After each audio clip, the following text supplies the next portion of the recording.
Bonjour, nous allons vous présenter le projet de la classe Défense et Sécurité Globale du Collège de Prieuré, sur le thème Écrivains en guerre.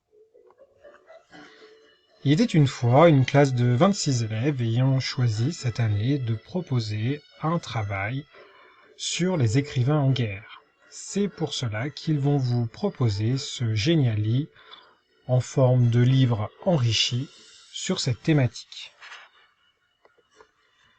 Tout d'abord, les élèves ont travaillé sur la Première Guerre mondiale, notamment en histoire-géographie.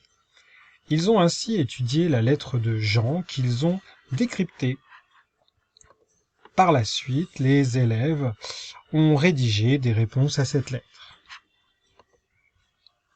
Ensuite, ils ont étudié la censure, mais aussi les différents systèmes anti-censure.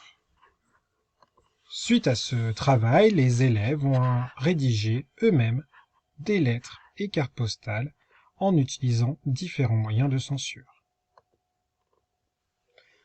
Après avoir étudié la bataille de la Somme en lien avec le cours d'histoire-géographie et d'anglais, les élèves ont étudié le cimetière militaire et le mémorial de Thiepval. Ils ont ainsi utilisé différentes ressources et notamment une archive de l'INA sans son et sans arrangement. Les élèves ont alors rédigé la une d'un journal qui explique l'inauguration de ce mémorial et cimetière militaire. D'autres élèves se sont chargés d'ajouter la voix off ainsi que de réaliser les commentaires comme un journaliste de la Première Guerre mondiale suite à cette inauguration. En anglais, les élèves ont travaillé sur 2 poèmes qui font lien avec la Première Guerre mondiale et qui est très important dans l'histoire britannique. Il s'agit du poème d'Edward Thomas et de John McCrae. À partir de ces 2 poèmes, les élèves ont rédigé 2 histoires et un poème que vous trouverez ici.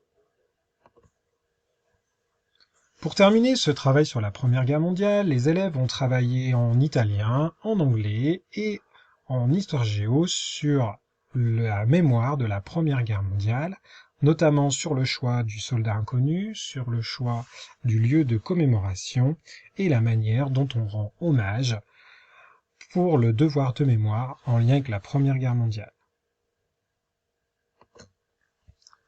Par la suite, les élèves, dans le cadre de la Seconde Guerre mondiale, ont travaillé sur la série Band of Brothers. Ils ont ainsi étudié différents extraits en version originale sous-titrée en français.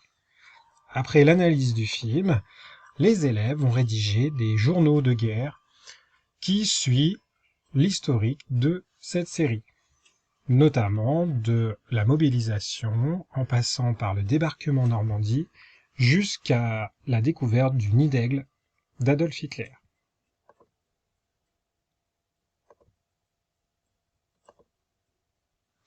Les élèves faisant italien ont travaillé en italien sur le texte de Primo Levi et notamment son poème Se questo è un uomo. Ils ont ainsi rédigé un diaporama. Concernant la décolonisation, les élèves ont travaillé sur le film indigène.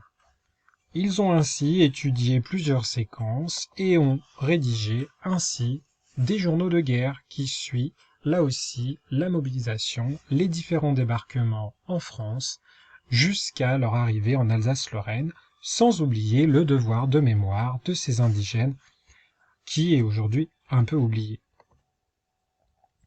Enfin, dans les conflits du XXIe siècle, les élèves ont étudié les OPEX. Ils ont ainsi pu travailler sur le projet de la classe défense de l'année dernière, présenté lors du concours du trinôme académique. Une fois ce jeu sérieux réalisé, les élèves ont étudié 2 documentaires sur l'OPEX Barkhane. Le premier s'intéresse au quotidien des soldats lors de l'OPEX, le deuxième s'intéresse davantage à un soldat qui a perdu ses frères d'armes lors d'une OPEX. À partir de là, les élèves ont rédigé des lettres à leur famille, comme s'ils étaient des soldats en OPEX au Mali. Pour terminer ce travail, les élèves de la classe iront à Isieux le 6 avril afin de célébrer la commémoration de la rafle d'Isieux, et ils retourneront à Isieux afin de travailler sur la Vina Nonna en Italie. Nous espérons que ce travail vous intéressera. Les élèves de la classe tiennent à remercier les différents acteurs et actrices qui sont venus leur témoigner leurs expériences, notamment le lieutenant Hublot, ainsi que différents militaires donc partis en OPEX. Enfin, les élèves remercient le ministère des Armées, la Fédération nationale André Maginot, et enfin, la base militaire d'Ambérieux. Bonne découverte donc de ce travail final, les élèves de la classe défense 2023-2024 du collège de Briord.